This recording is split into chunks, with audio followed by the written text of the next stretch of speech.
A Alejandro Kaufman. Alejandro es profesor universitario, crítico cultural, ensayista, es profesor titular regular en la UBA y en la Universidad Nacional de Quilmes, investigador del Instituto de Investigaciones Gino Germani, dependiente de la Facultad de Ciencias Sociales. Bueno, tenemos por supuesto el gusto de que nos visite hoy, virtualmente hablando, claro, y tenemos mucho para consultarle y para escuchar su opinión. Hola Alejandro, buen día, ¿qué tal? ¿Cómo te va? Hola, ¿qué tal? Buen día, un gusto para mí también. Muchas gracias por hacerte este tiempo, Alejandro, y con toda confianza nos vas a decir luego, sé que tenés compromisos pendientes, entonces por el tema del tiempo no te preocupes, avisás, miren, ya me tengo que ir, no hay problema. Perfecto. Bien. Comparto datos de contexto informativo con la audiencia. He leído y lo comenté con Alejandro por mensaje privado, con muchísima atención, mucho interés. Bueno, en general todas las notas, por supuesto, de Alejandro, pero esta en particular, escrita para la Tecla Ñ, que se titula Experimento Milei. Vos tenés una característica, Alejandro, en las notas, al menos que he leído muchas tuyas, y es la cantidad de conceptos que van hilvanados en la propuesta de reflexión y análisis, ¿no? Que va, la sugerencia es ir un poco más allá del sentido común y de la opinión. Y entonces le decía yo a Alejandro que tomé como pie, digamos, para nuestra charla, paradójicamente la última frase, o prácticamente la última de su nota: un voto masivo incauto puso a un país entero en subasta. Sí. Bueno, me parece una síntesis, por supuesto que nos duele tanto, Alejandro, pero más clara e imposible. Sí, es muy doloroso y al mismo tiempo la situación, esta nota publicada ya hace varias semanas y habíamos estado pensando en esa idea de llegar a las elecciones. Y hay una parte de la población que parece estar despertando un poco a lo que ocurre, pero hay otros que no. Hay analistas, periodistas, incluso académicos, que están todo el tiempo hablando del gobierno como que no está gobernando bien, o hay un montón de cosas que no hace, sin advertir que hace lo que quiere hacer. Todo lo que está pasando es lo que se propone hacer este gobierno, y lo que se propuso desde que inició la campaña escolar, y que se rige alrededor de ciertas ideas de una es el odio y la supresión, el exterminio de la justicia social. Perdona, Alejandro, te voy a interrumpir, disculpa, ¿estás con altavoz? Porque... No. Mira, la verdad es que tenemos muchísima dificultad para escucharte. Y es... entonces voy a cambiar de auricular, porque si con un auricular me lo voy a sacar. Puede ser, porque... y es muy importante, porque, bueno, cada concepto, ¿no es cierto?, cada noción es importante tenerla clara, escucharla clara, para poder seguirte, porque si no, no... A ver, ¿ahora se oye mejor? Sí, muchísimo mejor, mucho mejor. Bueno, disculpen. Bueno, a ver... Uno no las puede controlar. Por favor. Es que sigue habiendo una parte muy importante de la esfera pública, de la gente que se expresa en la esfera pública, que dice, pero ¿cómo hacen tal cosa? ¿O cómo hacen tal otra? ¿Deberían hacer tal cosa? ¿Deberían hacer tal otra? No están ocupados los cargos, el RIGI, por ejemplo, ¿no? Pero ¿cómo puede ser? Y entonces, ¿tienen competencia? No hay error. Es decir, hay dos ideas clave. Una es abolir la justicia social. Ahora me oye bien, ¿no? Sí, te escuchamos bien. Una es la idea de que es una concepción de la humanidad basada en el egoísmo. Cada persona tiene que apoderarse de todo lo que pueda y competir con las demás sin ningún tipo de reserva. Esa es una noción que tiene, que es completamente incompatible con la civilización, con las creencias religiosas, con la democracia, con la Constitución. Es una idea incompatible. Es decir, alguien puede con toda libertad especular filosóficamente, como durante años se ha hecho en las academias norteamericanas y otras, ¿no? Y austríacas, sobre estas teorías. Pero por eso Milei se ufana de ser el primer presidente anarcocapitalista, ¿no? Que viene a gobernar con esas ideas. Y la otra cuestión que es clave y sin la cual no se entiende lo que está haciendo es la idea de que lo ideal es que toda la riqueza esté concentrada en el menor número posible de personas o de manos, ¿no? de propietarios. Inclusive un ideal distópico de esa noción sería que haya un solo dueño de todo. Claro. Porque eso sería más eficiente. Y hoy en día las redes sociales, las plataformas de Internet están funcionando con esa lógica. Porque Facebook tiene un dueño, Twitter tiene un dueño, no compiten entre sí. Es decir, no hay varios Twitter compitiendo, hay uno solo, y el ideal de ese Twitter es tener a toda la humanidad de usuaria y que tenga un solo dueño. Entonces, esas dos ideas, es decir, la concentración infinita de la riqueza, la concentración absoluta de la riqueza, que daría mayor eficiencia, convirtiéndonos a todos en una especie de hormiguero, una especie de robot, y el egoísmo absoluto. Entonces, eso es lo que está haciendo eso. Entonces, para el país implica la destrucción total, si realmente no hubiera resistencia, que ya la está viendo y no puede hacer todo lo que quiere, pero el proyecto que no es de gobierno, es de desgobierno, es de no gobierno, es un proyecto de destrucción del tejido social, de destrucción de la sociedad, no del Estado, sino de la sociedad en su relación con el Estado. Porque el Estado puede ser muchas cosas, puede ser totalitario, puede ser democrático, puede ser meramente represivo. Por eso yo creo que es un error invocar al Estado solo de un modo benéfico, porque lo que importa del Estado es cómo ha respondido, en Argentina lo ha hecho mucho, durante décadas, justamente durante todo el periodo que ellos repudian, el Estado ha sido permeable a las demandas sociales. Ahora, desde Irigoyen. Sí, te pregunto, Máximo, tu opinión. En el concepto de Estado-Nación, alejándonos, por supuesto, tomando distancia, ¿no es cierto?, del surgimiento en la modernidad, estamos hablando de la contemporaneidad, ¿no es cierto? Y por supuesto me decís si te parece que estoy equivocada. El concepto de Estado-Nación no conlleva de algún modo un registro de identitario, y contra eso también se apunta, porque esta cuestión de la llamada deslocalización, ¿no es cierto?, de la globalización total, que va de la mano, ¿no es cierto?, de esta hiperconcentración, necesita borrar todo rastro de identidad.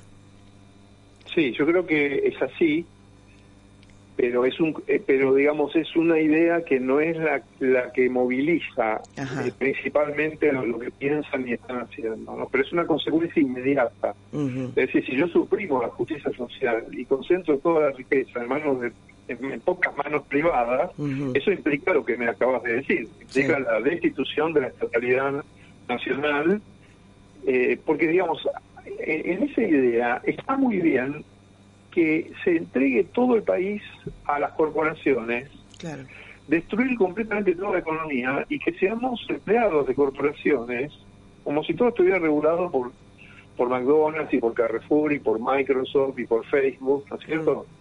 Y que entonces el mundo es así mejor y se descubre, pero de un modo estable y subyugado. Es una distopía, es una idea completamente absurda y además imposible. Pero bueno, lo han votado eso, y además estuvo diciendo que iba a hacer eso desde el día cero. Pero por supuesto que lo que vos decís es un factor importante, que vemos cómo funciona. O sea, se puede regalar la Antártida, las Malvinas, los recursos naturales a cambio de nada. El RIGI, que fue aprobado en diputados, y esto es de una gravedad absolutamente inusitada, entrega el país a cambio de nada. A cambio de nada. Entonces, ¿cuál es la lógica que hay detrás de eso? Bueno, somos un país periférico, minusválido, no vale la pena esforzarse. Al revés de lo que dicen del trabajo y de la meritocracia, no creen en eso, creen eso en los países desarrollados, bajo el dominio de las corporaciones, pero que un país como el nuestro, justamente la Argentina es un país que se trabaja mucho y que es meritocrático, aspiracional, donde la gente se rota el lomo para estar un poco mejor y para distribuir un poco mejor la riqueza, y eso lo quieren destruir eso. Ahora, entonces, estamos bajo un influjo hipnótico sí, de un farsante, es decir, sí, es una distopía lo que está pasando. Estamos de una gravedad y no se está hablando así de lo que ocurre. O sea, hay un estado, por eso digo que es una situación incauta, ¿no? Sí, absolutamente. Mira, en línea absoluta con lo que estás diciendo, cuando yo escuché un tramo, porque me confieso no tener paciencia para la totalidad, un tramo de la entrevista, digamos, la proclama del ministro de Economía Caputo en La Nación Más, ayer. Sí. Fíjate vos, ¿por qué no quieren aprobar, le preguntaban, ¿por qué no quiere la oposición aprobar el RIGI? Y entonces la respuesta fue, pero textual, la respuesta fue, la oposición no quiere aprobar la ley, porque la ley es muy buena. Y como ellos quieren que nosotros fracasemos, por eso no quieren aprobar la ley. Pero entonces esos milagros a veces ocurren. El complaciente interlocutor que bueno, dice ser periodista, yo tenía un amigo, valga la digresión, que decía, bueno, todos son periodistas hasta que demuestran lo contrario. Le pregunto, pero yo le pregunto por el RIGI. No, es que acá el problema es la ley, dijo. ¿No? Entonces, claro. Vos decís, asistís a eso y decís, pero esto es una locura, es absolutamente distópico, es una cosa que no se puede creer. Sí, Caputo está ahí como un fusible funcional, como un técnico, y de paso como alguien que es una especie de corsario, ¿no? Que se queda con una cantidad de negocios y a cambio de eso utiliza cierto conocimiento financiero y económico para poder hacer una política de destrucción, ¿no? Pero ese no es el modo en que él piensa. Él está haciendo funcionar a esto. Por eso varios de los funcionarios que había alrededor de Milei son muy inconsistentes, ¿no? Porque lo que él quiere hacer es un ejército de demolición. O sea, vienen a demoler. Es como una compañía de ingenieros que viene a volar los puentes. Tal cual. Entonces no viene a gobernar, no viene a que los puentes estén pintados o que se pueda circular mejor. Nada de eso. Lo que viene a hacer es a destruirlo solamente. Lo que pasa es que está... ¿Viste esta cuestión de la idea de la refundación, no? Me hace acordar mucho a la y tomo por supuesto el sentido peyorativo de los héroes de la patria, ¿no? De la aristocracia terrateniente de principios del 20, ¿no? Esta cuestión, la patria comienza con nosotros, ¿no? Sí, lo que pasa es que eso es lo que viene a suprimir también, ¿no? Sí. Es decir, la invocación que se hace de la historia es pasante, es cosplay. Es decir, es una lógica de historieta, se usa una cantidad de símbolos, de nombres propios, que son solo con fines propagandísticos, porque una cosa muy importante del modo que procede es a través de discursos completamente ficcionales, ¿no? El odio, el enemigo que se inventa, que se construye, la idea de que lo que dijo Caputo, lo que citar de Caputo funciona de esa manera, ¿no? Es decir, no nos quieren dejar hacer porque lo que hacemos es maravilloso, claro, y tenemos todo el apoyo, y entonces caprichosamente nos atacan y necesitamos que el apoyo se confirme. Y bueno, y después está el otro problema de que estimar la magnitud del apoyo es muy difícil. Es decir, estamos sometidos también a un bombardeo de versiones sobre cuánta gente apoya en base a encuestas, a preguntas que se hacen que son siempre secretas. Sí.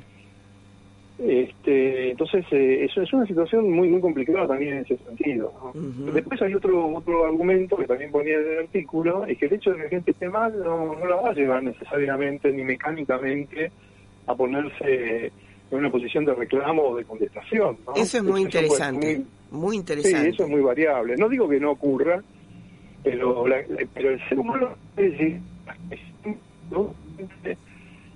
inverosímiles, autonegándose la realidad, ¿no? Es decir, puede llegar a situaciones muy extremas en las que se hace una idea falsa de lo que está ocurriendo, por más destructivo que sea. Entonces eso va a favor también de Milei, ¿no? Claro, ahora, vos lo decís muy bien. Ahí tomé esa frase porque me parece que condensa este concepto. El engaño autoinfligido es perseverante, se autorreproduce, ¿no? Claro, porque es más que el hecho de no querer arrepentirse de algo que se hizo, porque eso tampoco es importante. Es decir, no se votó por convicción. Es decir, la gente votó cualquier cosa. Buena parte, hay una parte del voto que fue por los datos que uno tiene, que fue ideológico, que fue por odio al kirchnerismo, al peronismo. Pero hay una parte del voto muy importante, estaba planteada con la misma lógica con la que uno cambia de marca de lavarropas. Entonces ahí hay una cuestión que tiene mucho que ver con la vida corporativa en que estamos, donde uno concurre a un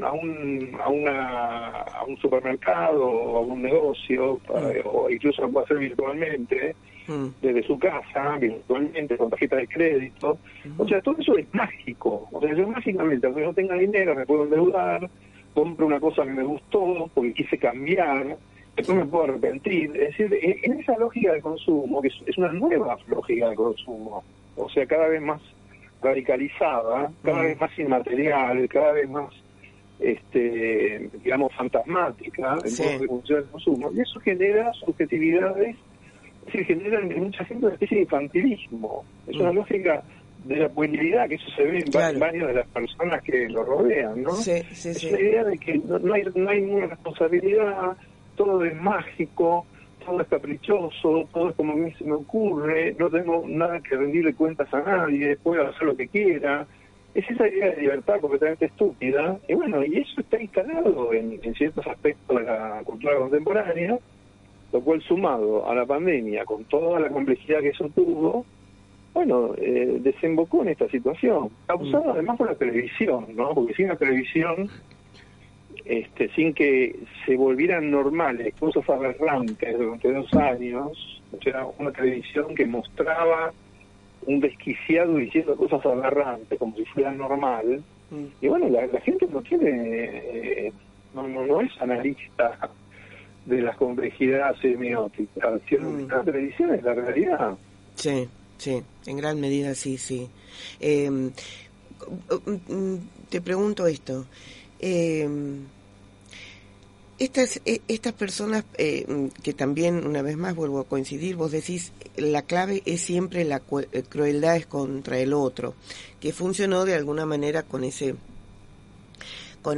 eslogan, porque bueno, lo hemos dicho acá cientos de veces, se han construido en base, ¿no es cierto?, a esa cosa incoactiva que tienen en las redes sociales, particularmente Instagram, TikTok, en la que vos repetís una y otra vez, martillás, ¿no es cierto?, un cliché, y entonces lo convertís en una verdad. Y esto de vamos contra la casta, ¿no? Sí. Implica eso, la crueldad es contra el otro, la casta es el otro. Ahora, esa gente, ¿no? Y hablo en tercera persona, es profeso. Dicen haber votado, esto lo escuchas mucho, haber votado por un cambio. ¿Qué significa eso? Para la gente que vota así, ¿qué es el cambio? No, por eso yo digo que es la mercantilización radicalizada de las acciones, ¿no? Es decir, yo cambio de presidente como cambio de marca de celular. Sí. Es algo que no requiere ninguna explicación, que no implica ninguna consecuencia, ninguna responsabilidad, que si me sale mal después lo volveré a cambiar por otra cosa. Es decir, hay una destitución de lo político, porque no dijimos todavía la palabra política, ¿no? Ajá. La diferencia entre el Estado y la corporación, cuando hay una corporación, tenemos que decir marcas, ¿no? Puede ser Microsoft, puede ser Carrefour, cualquiera de esas cosas no son políticas, no hay debate, no hay discusión. O sea, las opciones que uno tiene para elegir y que da la sensación de que libre y apropiarse de lo que va a comprar, son sin discusión, entonces y son muy rápidas. Ahora hay acá en Capital hay un par de sucursales de un nuevo supermercado que es sin gente, no hay gente, no hay nadie en el supermercado. Se entra, está en Puerto Madero, yo no sé que está, lo vi por la web, pero no he ido a verlo todavía. Sí. Está en la web, lo puedes ver, se llama Quick. Entonces vos entras ahí, primero bajas una aplicación, pones todos tus datos, tu tarjeta de crédito, y una vez que entras ahí, hay unos sensores que se ocupan de todo, o sea, todo es automático. Claro. Uno entra, se lleva lo que quiere y se va, y descubrió el sistema. Entonces, digamos, hay una dimensión de las corporaciones que nos hacen la vida fácil. Siempre que tengamos dinero, obviamente, ¿no? Sí, claro. Es decir, el tema de la inclusión o la exclusión, pero vos fíjate que incluso la gente excluida, también el sistema contemporáneo tiende a hacer la vida fácil, tener una tarjeta bancaria, está registrada. Por eso la economía popular o la cultura popular es repudiada por este tipo de visiones, porque es política, porque requiere esfuerzo, conversación, asamblea, y requiere el cuerpo a cuerpo, Claro, por eso, exactamente. Es decir, requiere un compromiso, requiere una dedicación, y bueno, y empieza a aparecer gente que no depende de la edad solamente, que en realidad nos pasa a todos nos pasa, que nos resulta más fácil hacer las cosas de esa manera, y es más difícil pensar en los efectos adversos, en la pérdida de libertad, porque lo que implica es una pérdida de libertad, todo lo contrario de lo que dicen. Tal cual. Lo que implica es todo esto que se está construyendo es un totalitarismo. Así es. Por eso no es un efecto secundario la violencia, el odio, la homofobia, el macartismo, la ira, el maltrato, todo eso no es casual, es propio de un esquema totalitario, donde la gente tiene que obedecer y tiene que tener opciones completamente reguladas. O sea, no hay nada más que regulado que una corporación. Pero además, además la farsa. Mira, un ejemplo que me parece grafica muy bien lo que estás diciendo es el siguiente.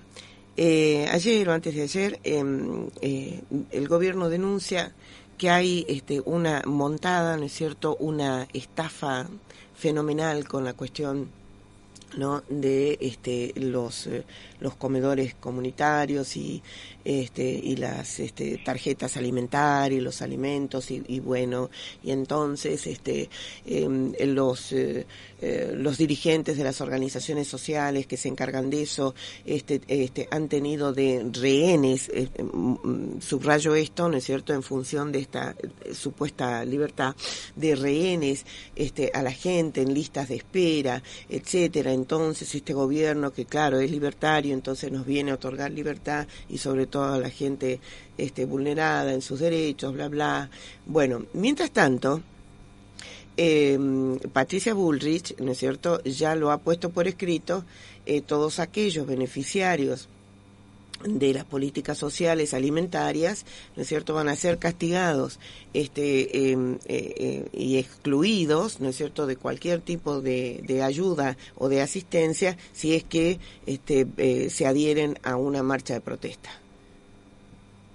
Eso empezó desde el minuto cero con la idea de la casta, porque ahí hay algo que decir que es de la mayor gravedad, que es que cuando se estigmatiza a un colectivo, el colectivo no existe. Ningún colectivo es merecedor de estigmatización, porque no hay ninguna frontera que las personas tengamos y se pueda definir claramente, ni de negritud, ni de comunismo, ni de feminidad. Siempre hay zonas grises.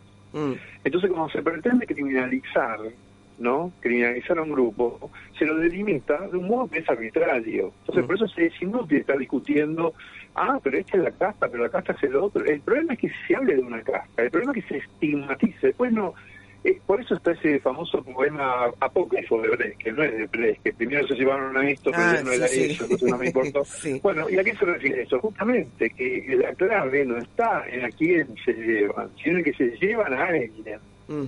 Se llevan a alguien, y ese alguien lo definen ellos. Entonces ellos pueden arbitrariamente definir todas las veces que se le ocurra qué forma parte o no de la casta, porque lo que importa no es quién forma parte de la casta, sino quién tiene que ser excluido, criminalizado, castigado y suprimido. Sí, sí. Entonces ahora les llegó el turno a los movimientos sociales, y bueno, entonces inventan cosas. Obviamente puede haber casos, pero eso ocurre en todas las situaciones. Es decir, el racismo, cuando dice que tal grupo tiene tal característica, algunos la tendrán, ¿no? Pero se convierte en una generalización, y la generalización es fácil, y cuando la emite el poder, cuando la emite un poder distópico, con una promesa de felicidad, y bueno, todo eso sabemos que en el siglo XX ocurrió. Se llamó nazismo, fascismo, eso ocurrió. Y es muy peligroso, ¿viste? Es muy peligroso, claro, Alejandro, y no tomamos conciencia cabal de eso, porque te invita al exterminio. Y no por casualidad, todos estos clichés y construcciones, ¿no? Que se suponen conceptuales, son nada más que utilizaciones terminológicas, terminan siendo performativas, es decir, vos tenés que salir a matar, vos tenés que matar primero como un troll, ¿viste?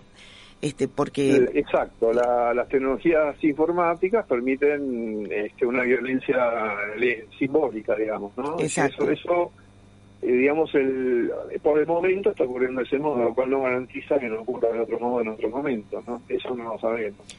La verdad es que, como todo esto, lo que concurre es a garantizar la propiedad privada. Hay una ambigüedad respecto de si les conviene o no la violencia, ¿no? Por algo, Milei reivindica la mafia. Hay una reivindicación de la mafia, o sea, hay un desprecio de toda legalidad. Y aunque hablan de garantismo jurídico de la propiedad, en el fondo la idea que tienen es que la propiedad se garantiza por la fuerza.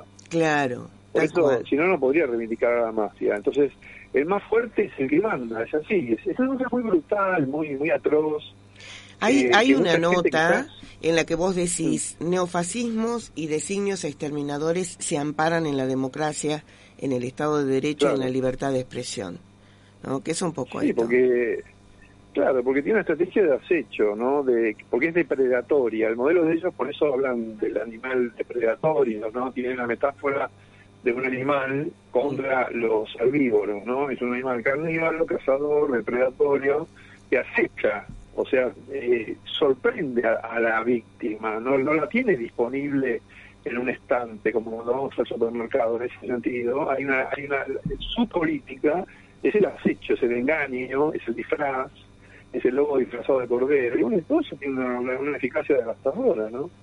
Sí. Ahora, yo creo que vale la pena conversar esto y por lo menos no ser tan incautos, ¿no? Es decir, no estar esperando que ocurra algo que no está ocurriendo, y aunque si parece que ocurriera es mentira, porque evidentemente parece que no van a conceder nada y después negocian, pero eso es un detalle que ocurre con cualquier poder totalitario, ¿no? Es decir, si uno mira la historia del siglo XX, de quienes imitan varias cosas, ¿no? Porque el problema con la palabra fascismo es que uno siempre tiene la representación de cómo terminó eso, y se olvida de cómo empezó, y empezó de modo muy parecido, es decir, con odio, con una mezcla de afectividad condescendiente y violencia colérica, con una serie de estéticas que vienen también así. Son estéticas, son estéticas de cáscaras vacías, todas son cáscaras vacías. ¿No?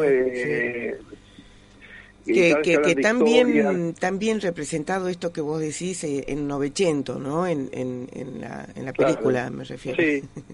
Sí, donde se ve cómo se inician esos procesos, exactamente, claro. Es decir, porque el propósito del totalitarismo es abolir la emancipación, abolir la autonomía, abolir la verdadera libertad del lazo social, de la sociedad. Y eso se hace con engaño, no se hace abiertamente. Por eso en la democracia, como todos nos creemos que las propuestas son sinceras, son explícitas, son honestas, son transparentes, entonces tenemos una vulnerabilidad al engaño, eso es lo que ocurre. Y con un engaño tan horroroso, tan inconfesable, bueno, eventualmente encuentra una brecha por la cual introducirse, y bueno, y eso es lo que estamos padeciendo, ¿no? Y finalmente, Alejandro, ya abusé mucho. Por favor, la diferenciación que haces entre negacionismo y banalización, que es más que interesante, me dio pie para pensar, porque hay en otra nota tuya decís, el nunca más es la única manera determinable de antagonizar la banalización, ¿no? Sí. Y lo relaciono con esto que veníamos conversando respecto de este designio exterminador de este gobierno, ¿no? Sí. Que no es solamente el horror que ya hemos vivido, en el caso nuestro me refiero en Argentina, ¿no es cierto?, con la dictadura y no voy a abundar en eso, no hace falta explicitarlo, me refiero, pero hemos entrado, ¿no?, en otra etapa, en otra estrategia, no etapa, en otra estrategia exterminadora, y no nos estamos dando cuenta, creo yo. No, porque ahí hay un daño muy grande que instaló Milei, que logró instalar con la debilidad y también una condición incauta de los periodistas que usaron la palabra nazi, fascista, y él hace ya unos años empezó a litigar en los tribunales diciendo que la banalización, que eso era banalización, que decirle nazi era una banalización, hasta que al final se dijo el Papa, se dijo el presidente, se dijo tanta gente que ya dejó de litigar por ese motivo, pero al principio instaló que eso era un delito decirle eso, lo cual no es cierto, eso es falso, o sea, la banalización es una opinión, no es un delito, y no es algo imputable, porque es discutible, siempre es discutible. Claro. De qué modo decir las cosas, claro. Es discutible. Es decir, todas las problemáticas de la memoria, desde que apareció en los términos modernos, en la segunda mitad del siglo XX, abrió debate sobre cómo recordar, cómo representar. Entonces, todo el que está en desacuerdo con cómo lo hace otro, lo llama que es banalización, lo cual es muy pertinente y muy seriamente digno de consideración, pero no puede ser un delito. El negacionismo sí puede ser un delito, porque el negacionismo implica que vuelva a ocurrir. Claro. En cambio, la banalización es la forma de decir las cosas, que es discutible, que puede ofender, que puede doler, pero no puede ser un delito. Bueno, esa confusión la logró instalar. Sí. Y se hizo a veces con complicidad o falta o digamos, malpraxis periodística, ¿no es cierto? Hay un periodista que había dicho eso y que después se disculpó, se retractó de haberle dicho eso. Se retractó en los tribunales, entonces eso hace que se debilite la posibilidad de tener una conversación sobre ese tema, ¿no? Y eso le produce impunidad, eso determina una impunidad, entonces cada vez es peor, porque lo último que hemos estado discutiendo, cómo abiertamente se dicen cosas homofóbicas, de discriminación, de maltrato público, racistas, bueno, todo, es decir, está instalado, es un discurso totalitario fascista, está claro eso, no hay mucha vuelta que darle. Hasta ahora hay un cierto respeto de algunos residuos de institucionalidad democrática, que es un respeto proclamadamente injurioso, ¿no? Sí. Sí. ¿Cuál es la institución principal de una democracia? Es el Parlamento. Sí. Es el Parlamento. No sé, cualquier dictadura tiene poder judicial y tiene poder ejecutivo. Lo que cierra la dictadura son los parlamentos. Entonces, cuando se insulta todo el tiempo al Parlamento, y tenés un Parlamento que en buena medida se deja insultar... Claro, porque es nido de ratas, porque sí. Claro. Ahora, la democracia necesita ser frágil también. Esa es otra parte de por qué el fascismo es tan peligroso. La democracia tiene que ser frágil, porque si no, no sería democracia. Claro. La libertad de expresión tiene que ser frágil, porque si uno tuviera censores o gente gente que se ocupara de establecer qué se puede decir y qué no se puede decir, no habría libertad de expresión. Esto es un problema. Sí, claro. Es un problema muy serio. Entonces, cuando alguien quiere actuar de ese modo depredatorio, tiene una oportunidad. Todavía no ocurrió lo peor, y todavía lo que se ve en realidad es una reacción social bastante importante, pero bueno, estamos con la moneda en el aire, como se decía, ¿no? Sí, sí, y tendríamos tanto para conversar porque en este punto tendríamos que empezar a hablar del pesimismo y el optimismo, pero bueno, ya no podemos. Te voy a volver a llamar, te voy a volver a llamar. Gusto. Cuando quieras, charlamos con todo gusto. Te agradezco muchísimo el tiempo, Alejandro. No, por favor, soy yo agradecido. Un abrazo, hasta siempre. Un abrazo grande. Chao, gracias. Hemos estado en diálogo con Alejandro Kaufman, una larga charla. Bueno, después ustedes me dirán, porque me mandan siempre comentarios y yo los agradezco tanto. Pero bueno, creo que valía la pena. Con Alejandro Kaufman. Para quien no lo conozca, Alejandro es profesor universitario, es crítico cultural, es ensayista, es profesor regular en la UBA, en la Universidad de Quilmes, investigador en el Germani.